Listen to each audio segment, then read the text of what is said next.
You're listening to the Ask Drone U podcast. You ask, we answer your drone questions. Whether you're here to turn your passion into profit or you simply fly for fun, we're a community of learners and teachers who aspire to achieve greatness.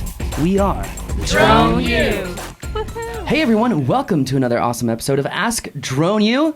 It's just me today. Well, we actually have Doug Lafarge on the show as well because we're doing something very different. You guys have so many questions, and I have an inbox full of questions, a Facebook Messenger full of questions, text messages full of questions. Every potential way people can try to get a hold of me, they try to.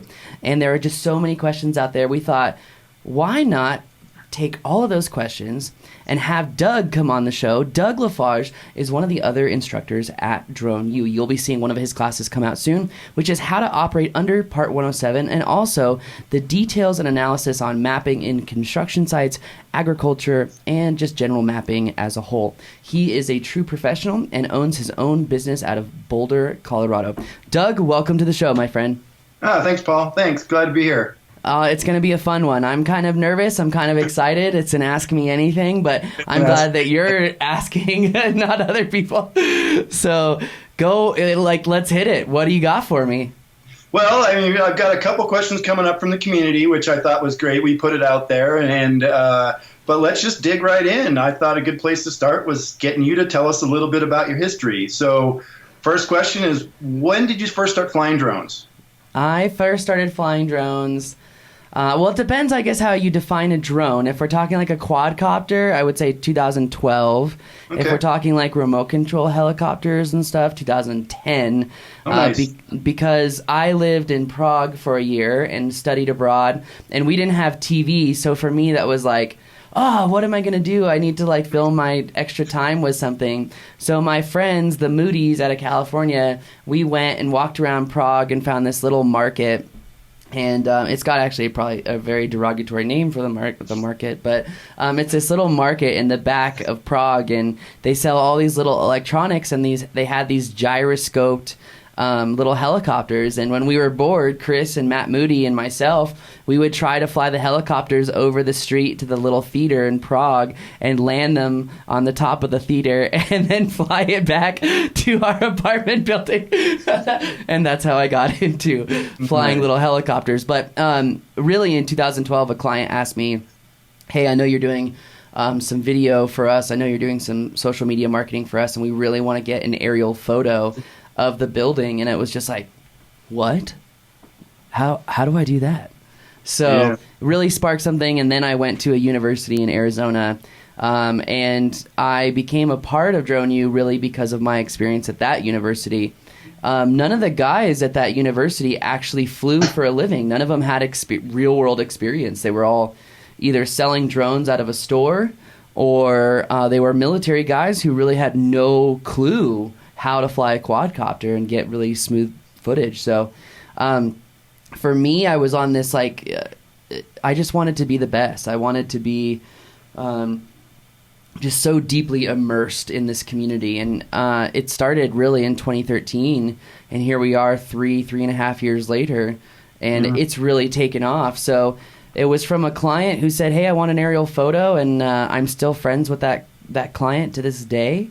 And I'm so happy I had the experience that I did, and I'm really happy that, someone asked me, well, hey, if that school sucks and there are lots of parts missing, would you be willing to work with us on developing a better school? And that's what happened. And now here I am with Drone U, and you're here with Drone U, and I'm so happy, man, because this community, we've been focused on principles and values and responsibility and safety, and it's just so awesome to see how different our community is, even when you ask a question, than all of the other groups on Facebook, all the other schools out there. And, I'm proud to say that we've trained thousands of people on getting their 107 now. So we're really excited. Right. So you would say then 2013 was when you decided to make drones your career. Would that be fair? Totally fair. Fair. And then when did you see the market potential for drones? And how long after that did you land your first job? When did I see the market potential for drones? In other words, when did you think it was really going to blow up? You just knew there was no turning back. I'm not sure that I really understood how big it would get, and I still think we're just scratching the surface at this point. But I think almost immediately when I realized that there was a school, about phantoms, it wasn't really about phantoms. It was more about what was the F550 at the time and the F450 and, the Blade QX 130 or whatever it was. I think then I was like, there are so many purposes for this tool. It's not a toy. I remember being in class and sitting next to Andrew Baker, who I'm still friends with. He lives in Phoenix and he's a pilot too. And I remember looking over him and being like, this is like the circular saw. This is like DeWalt coming out with the circular saw for the first time. No, seriously. Yeah. I mean, like I said, this is like a platform, dude. Look how much, and we're in a class learning about military LiDAR and the effectiveness therein. And I'm sitting there next to him like, screw this. This is going to take years to come about. Just what you can do with photogrammetry. Really? And he goes, yeah, there's hundreds of uses. And at that time, they had figured out like 250 uses. And now at Drone U, we're up to I think it's 1,000. So. Wow. But yeah, anyway. For 600. Well, and it's funny too that you say the DeWalt circular saw, because now you can buy a Phantom 4 in Home Depot. So good point. So Nick, moving on. Let's. My observation, I think many see you having a wealth of knowledge, and I think that really just explains it. I believe that you have more time on the sticks commercially than anybody, at least, and certainly anybody I know. How many hours do you think you've flown on the sticks? I know you. Oh, dude. Okay, so I had a list. Actually, I had logs. I know you keep them. Yeah, so that's the thing is that I had my logs from the very beginning, and then one piece of paper got covered in coffee, and then when I reloaded my application on my phone, I lost all the flight hours from my Phantom 3 Pro when we were training. So I don't know the true number anymore. It's astronomical, because with the trainings you're flying 6 to 8 hours a day. With the international travel, you're flying sometimes 10, 15 hours a day. But there are a lot of days that I only go out and fly for maybe one battery just to keep it fresh. I know it's in the thousands the last time I had checked it, but I don't know the exact number. And I would say, for everyone listening out there, it's not about the number of hours, because a lot of guys are like, oh, I got 5,000 hours. It's like, well, how can you have 5,000 hours in 1 year when there's only 2,000 working hours? You know what I mean? So I think it's more focused on what you do in those hours. Are you really going out and flying? Are you really practicing these different cinematic moves, watching other people, getting ideas, going out practicing these moves, and then watching your footage right after you shot it to then go back and shoot it again time and time and time and time again? That way, you actually master the individual moves, and then you can match moves together. You can create combos and really become truly unique. I keep talking about that Tom's Tech line or whatever it is on YouTube. I can't stand that guy because he misses so much information consistently, and it's information that would really help people fly safer. So I'm going to come out with a lot more videos that are like his, but provide a lot more detail, because I feel that people really need that. And at this point, I'm more focused on growing the industry through safety and knowledge, because no aviation-based community has ever self-policed really well. And I think if we can do that well, just like Kevin Moore said in his last webinar, we can actually expand the freedoms to fly rather than contract them. Right. Yeah.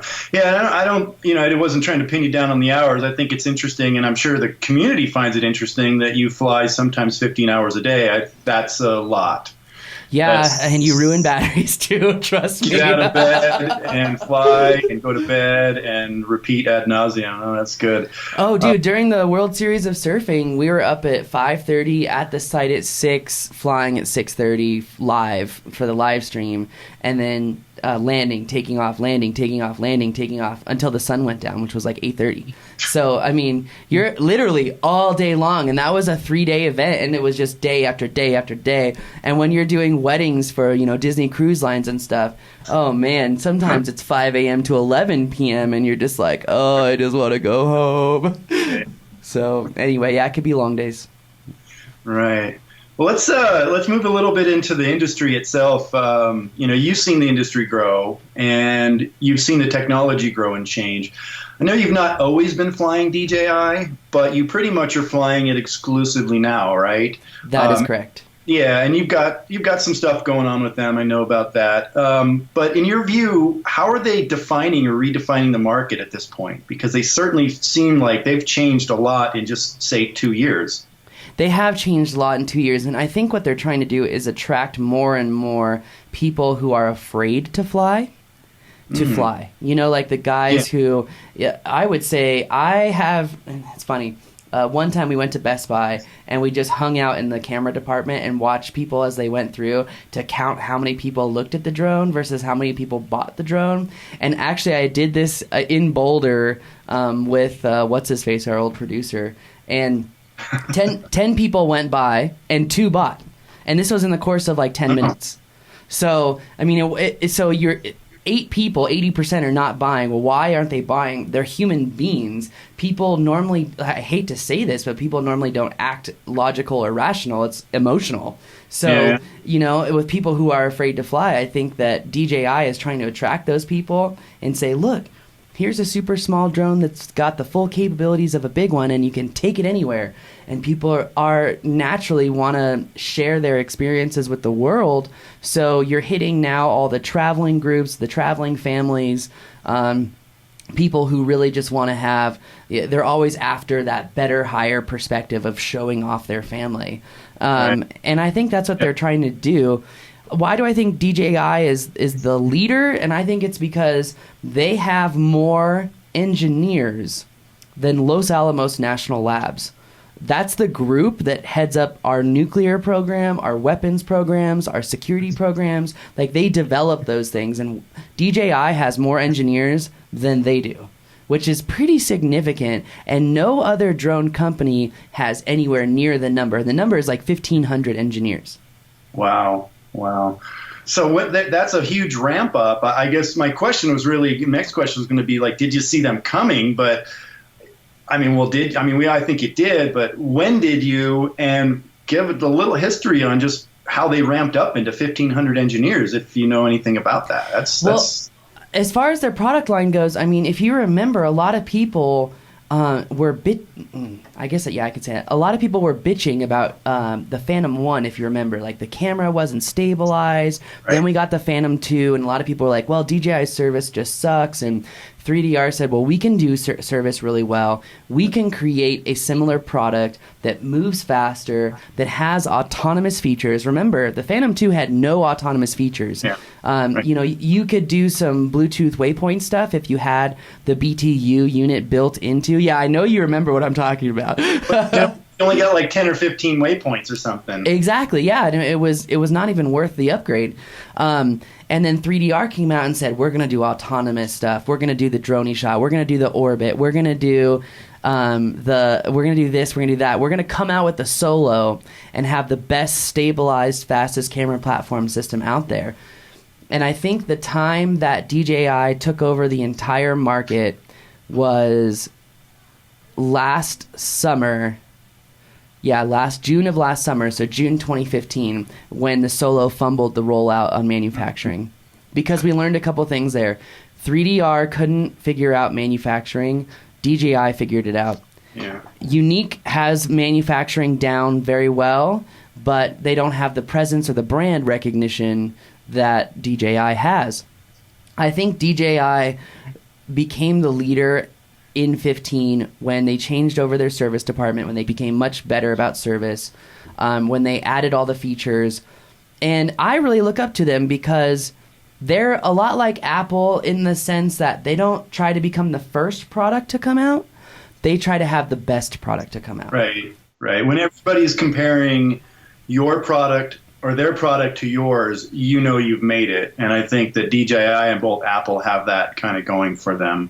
Yeah. I can tell, my experience was I switched over to around the time the Phantom 4 came out, and I've sort of still fly the other stuff, but it's hard to pull that out of a box at this point. Isn't it because it's just so ready to go, and it's like pulling a Ferrari out of the box. It's not like pulling a Hyundai out of the box and there's a couple of tweaks you got to do to make it just right. It's like precision flight and stability and hover right out of the box, and you can really manipulate the controls.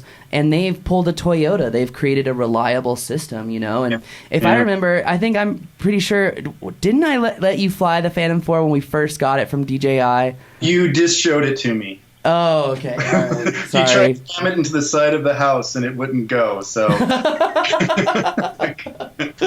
I never ended up making that video of how the obstacle avoidance fails because there's so many fail points on it. Yeah, well, it wasn't going to hit the house that day. Yeah, though I sort of feel like the Phantom 3 was the game changer for them, and then that's a good point about 3D robotics sort of dropping the ball on manufacturing. Well, wasn't the Phantom 3, didn't that come out in, April of 2015? Right, yeah, so that came out. That was the game changer because now you could do some programming, you had interface, you had something more than just a drone that hovered well. Yeah. And so let's talk a little bit about the drone community. Okay. Or the Drone U community, I should say. So when I look at the community, there's through the questions they ask, it's fun, it's real interesting because I see a few areas people struggle with in the community to just and they come there to gain knowledge. A lot of the younger guys don't have the experience flying a drone. They don't have experience with say cameras and equipment. Guys like Vic Moss come to mind there. But I think more importantly, there's the big area that everyone struggles with, and I know you did, is in how to build a drone business or, business for that matter. So, can you give us some insights to sort of where you started and, where that went for you? Yeah, absolutely. I mean, I'm actually surprised they don't call entrepreneurship BEO, like SEO, business engine optimizing, because when you're starting a business, at first you think you're setting everything up, the systems to do it right, and then you get more and more work and you're like, I've got to figure out how to do this faster. I've got to figure out how to edit faster. I've got to figure out how to follow up with customers to make sure they come back to me. I've got to figure out, were my customers truly happy? Were they, were they excited for their product? So to, I guess, answer your question of what was it like to start your business and what have I learned, right? That's what you're asking? Yeah. So at first, it's a little overwhelming, but I would tell people if you're starting your own drone business, what you should do is write out your business plan and then write out what you're going to do for a client. So you're going to acquire a client, how you're going to deliver a client, what are you going to deliver, what packages are you going to offer, are you going to do aerial photography, are you going to do videography, what are you going to do, how are you going to take that footage and then organize that footage and then deliver that footage, what's going to be your follow-up, and then what's your annual follow-up to make sure people are that you're still in people's minds, you're still relevant in their minds. I didn't do that. I just kind of, Ride Media had been around longer than just drone stuff because I was doing social media marketing and SEO for people. And, I've realized just very quickly, starting a business is difficult. Success is easy if you work the formula, you work your butt off, you never give up, you stay persistent, and you always try to find a solution to a problem and figure out a way to stay happy. For starting a business is hard. I know you know that. And I feel like the hardest part for most people is acquiring the clients. But once you get over that hump, everything is very easy. It's just about optimizing the systems and workflow to deliver your product, acquire new clients, delegate the work, and build your business, because that's what it is. At first, you're delivering a product, then you're trying to deliver more product, then you're delegating work out to get the same product out in the same amount of time that you originally promised. But because now you have so much volume of work, it's almost impossible to do that. So you're delegating out editing, you're delegating out the delivery to the client. You're writing emails in the very beginning about getting survey and information from your clients, because you've got to have a feedback loop. If you don't have a feedback loop, you're never going to know what you're delivering, if it's good, what they thought about it, and whether you're ever going to have them as a client again. So, you're taking all these clients, you're delegating, and what you're doing is like search engine optimization.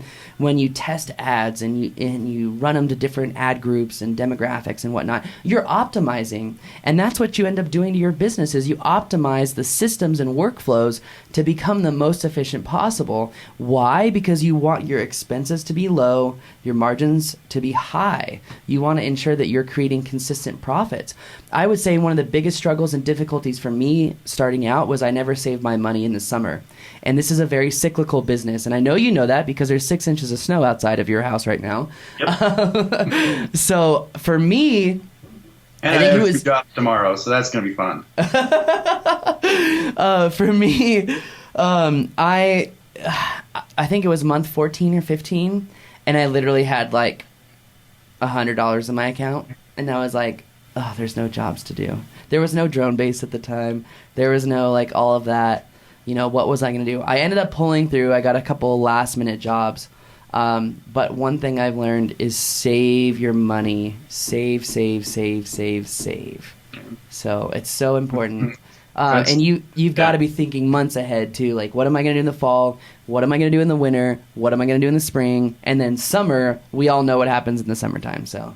Yeah. So I'll take a quick second just to point out that I was just kind of ribbing there, Vic, a little bit. At the time of this taping, you guys are right now producing something coming out for him tomorrow. So you want to just give him a plug there? Yeah. If you haven't heard of Vic, guys, I'm sure you have. He's an award-winning HDR photographer. His class is not only about aerial photography, it's about photography as a whole, like theory, all the different rules. He gives examples.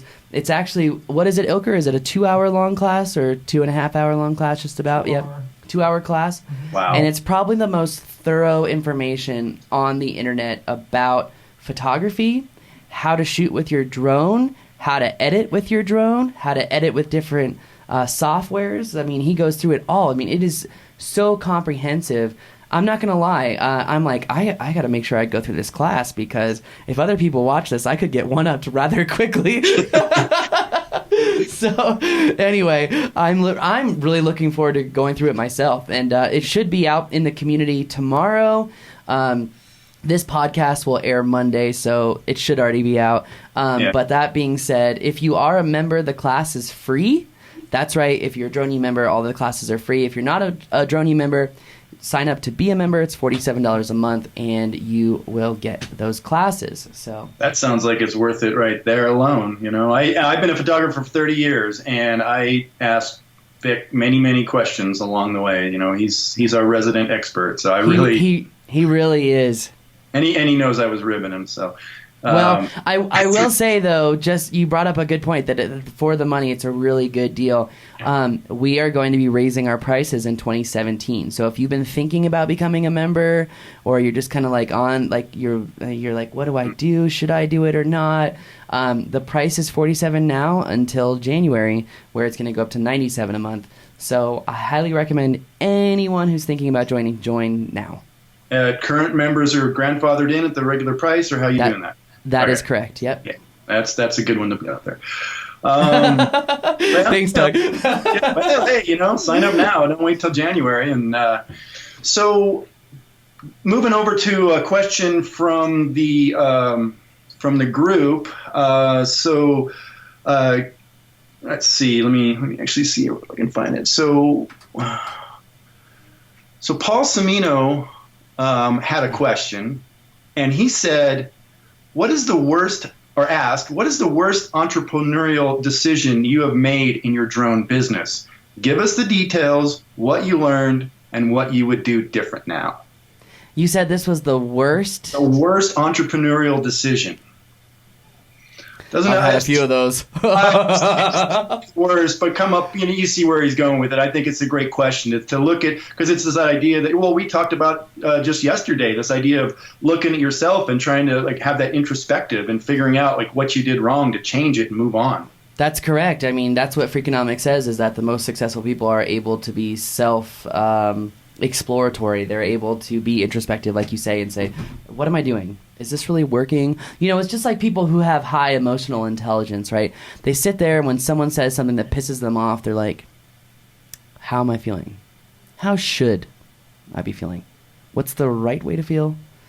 And what's the right thing to do over the long term? It's that like sequence of questions you like ask yourself. And I have to say that to myself all the time, because you know how I am. I'll just like and like tell someone how it is right away, like the guy on the golf course. We didn't get in trouble for that. So no, we didn't. But I loved his response. Anyway, that being said, the biggest mistake I've ever made entrepreneurially, or worst decision, mistake, bad decisions, kind of. Okay. I'm going to tell you one in hopes that I can remember a better one. There was a client here in Albuquerque, a female client, realtor, and she's trying to get into the higher end listings. And I had worked with her a few times, and she was always late on paying me. She actually started working with another drone use student who did the jobs cheaper, which is fine. It's okay. And she ended up coming back to me after she had worked with him and said, I want you to do a couple of properties with me. And I knew she was really bad on paying late. She was really bad with communication. If I ever needed information, it was really difficult to get it from her.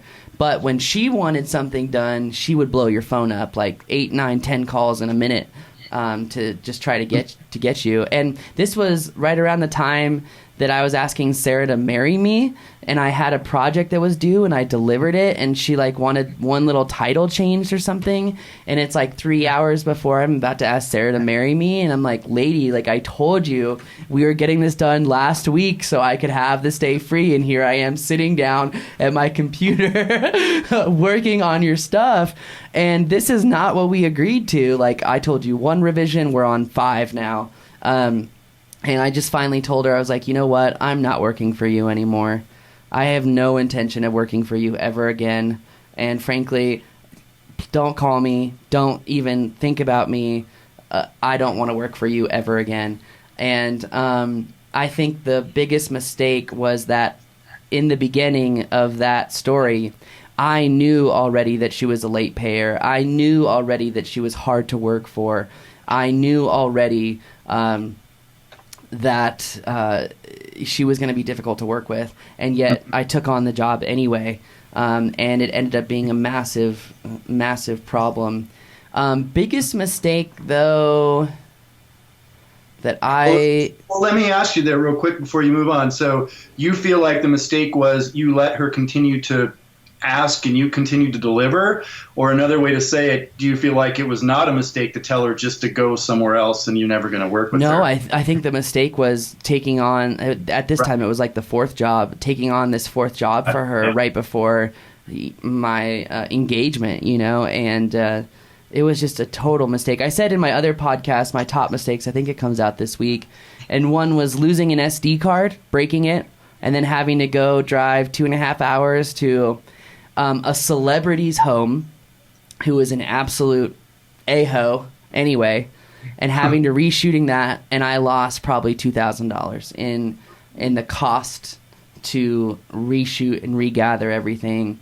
Other mistakes, I was not organized in the beginning, but now I do everything through one particular suite of stuff. You know what I'm talking about. I just don't want to mention it. And everything is now seamless. It's organized. And I would say, you know what? I think I know what the biggest mistake in entrepreneurial was. I did not set up my business properly at the beginning. I did not do, like when I owned Party Trolley, I won a business competition challenge because of how well thought out it was and how well planned it was. And Ride Media was not like that.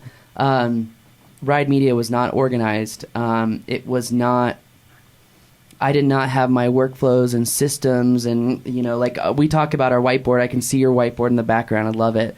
On like things that are like in your, what's in your hopper? Who do you need to follow up with? What projects are you working on? What deliverables do you need to finish? What are your next action items? It's like all that stuff. And I really didn't know, and I became overwhelmed quite quickly. And I've changed my own mind in how much I can accomplish in a day. But I would say my biggest mistake is not being properly set up to begin with, because in the beginning, you're like, well, this may take off, it may not. But you need to plan for it to take off, because if it takes off and then you can't handle it, the business is going to fail anyway. So who's to blame then, Yeah, yeah. Yeah, that one's a struggle. I know for me, and I'm sure it is for everybody. That's good advice. But I don't want to get away from that idea that saying no is not a mistake. That your boundary was empowering, really. Yeah, I mean, I think learning to say no is probably one of the most difficult things to say. Even today with Drone U, people call us all the time for opportunities. I mean, BDU is a perfect example, right? But I'll listen to you. So. Yeah, and I mean, you heard how I was at first about that. I'm like, well, I don't know. And then I talked to Rob and Tim, and they're already working with other universities. Yeah, so other universities are now using Drone U's material to train and teach, which is pretty cool. And I think many of us are glad that you didn't know that. It just shows that you're not doing everything, which is another major thing that we all make mistakes in, is we try to wear too many hats. And we've talked about it. And I mean, I think we both would give the same advice to everybody out there: is you need to delegate. And sometimes you can't, but you need to delegate. You can't spread yourself too thin. True, and you've got to learn how to trust people. And when you do delegate work, I would say, Tim Ferriss wrote that book, The 4-Hour Workweek, on delegating work. But the one thing that he does not do a very good job at is explaining to people how crystal clear you have to be on your instructions when you delegate work.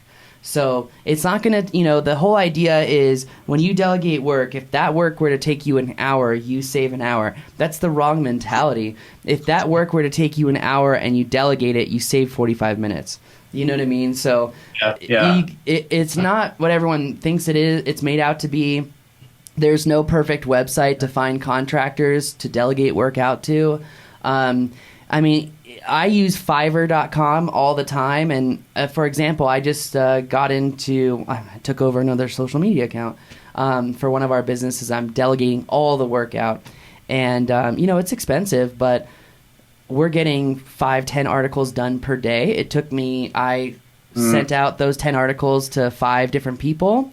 3 came back saying that they didn't want to do it. 2 came back and published the articles within 24 hours. And it was just like, here I am sitting on working on something else, and boom, that's done. And to have that feeling of marking something off of your to-do list, and you didn't even do it, and you still get to check it off, it's like, yes! Yeah, that's a struggle with everything, because I mean, my whiteboard's a little empty right now, but it's only because I tick stuff off today. And every time I'll tell you one that's a good one. A true story is that whiteboard had 40 things on it, but it had 1 slot left, and so the last slot I said, "Clear the whiteboard," and it was motivating. Anyway, this ain't about me. This is about you. Let's get back to the Drone U community. Another guy, Caleb Wardle, asked a question that I think is a pretty good one. What are some tips and strategies for cold calls? And could you provide more examples? And I'm going to pin you down on this a little bit. But I think that I know I struggle with it. Unless you've been doing it forever, the smile in a dial is not.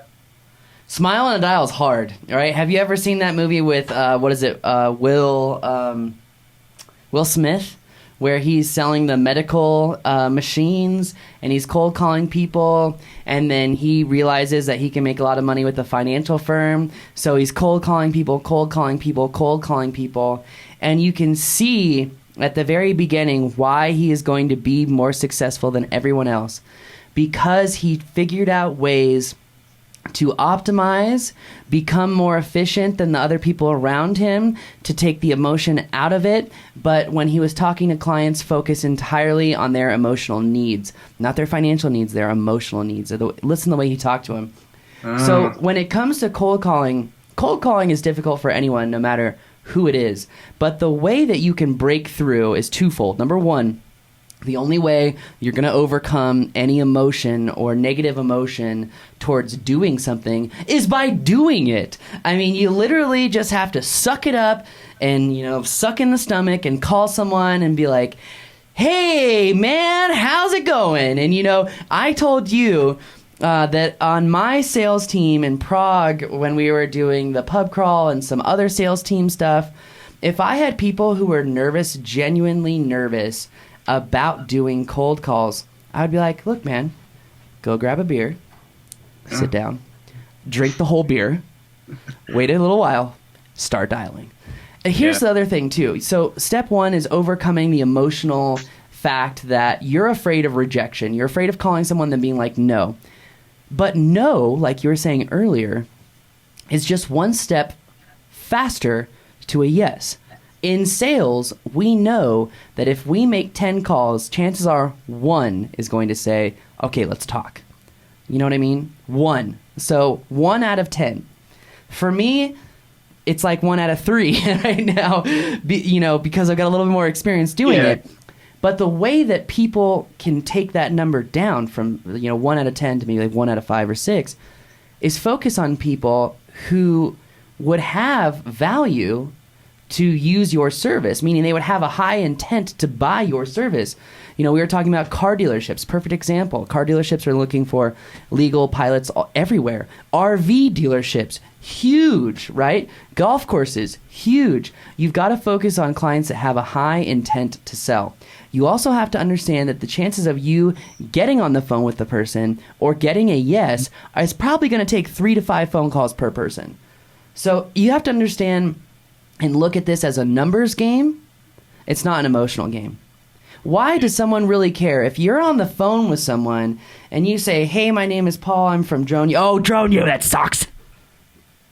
Okay, no. And on to the next one. Why let it affect you? That person's never going to see me in person. Yeah. Why does it matter? You know what I mean? Okay, you're an asshole. All right. Next one. You know what I mean?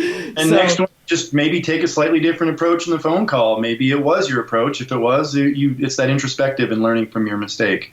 I agree 100%. And I think with, cold calling, there's a couple key elements. Number one, you can't make the phone call like this. Ring, ring. Hey, Doug. This is Paul with Drone U. And I just wanted to talk about flying drones. Okay. But before you get on to the next one, let's play a little game. I wasn't even done yet. Let me get to the second point really quick. We'll go into the game because we only got 6 minutes left. So okay, we'll finish up with that then. So the second thing that you can do is be extremely personable and focus on emotional needs. If you start the conversation very happy, hey, look, you utilize terms to create authority and credibility. So the phone call more so goes like, hey, Doug, this is Paul Aiken. I'm a federally certified drone pilot, and I was looking to call the marketing manager to discuss doing some aerials. I had met them at a coffee shop, and I forgot their card, lost it, whatever. It doesn't matter. They really want to talk about drones, and I'm hoping that maybe you can help me and get me to the right person to talk about that. Oh, yeah, sure. As soon as you say, can I help you? Can you help me? You're extending yourself out like, oh, I'm in trouble. Save me. Save me. Little Red Riding Hood needs help. And everyone likes helping someone else because it makes them feel good. Sure. And your point you made when you kind of related that to me a couple weeks ago was I'm a certified FAA pilot. That all of a sudden gets people's attention. All right, so now you move on. Now you've got me, the BMW car dealership guy on the end of the phone. I'm the marketing director. Is this where we go into role play? This is where we go into role play. This could get fun. Guillermo, it's up to you.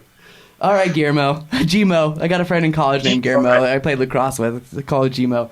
Yeah. All right, Gmo, let's make this phone call. Ready? Are you ready for this? Yep. Ring, ring, ring, ring. Yeah, hello. This is Gmo. Oh, hey, Gmo. My name is Paul from Fantasy World, and I got three girls waiting out the front door. Are you ready?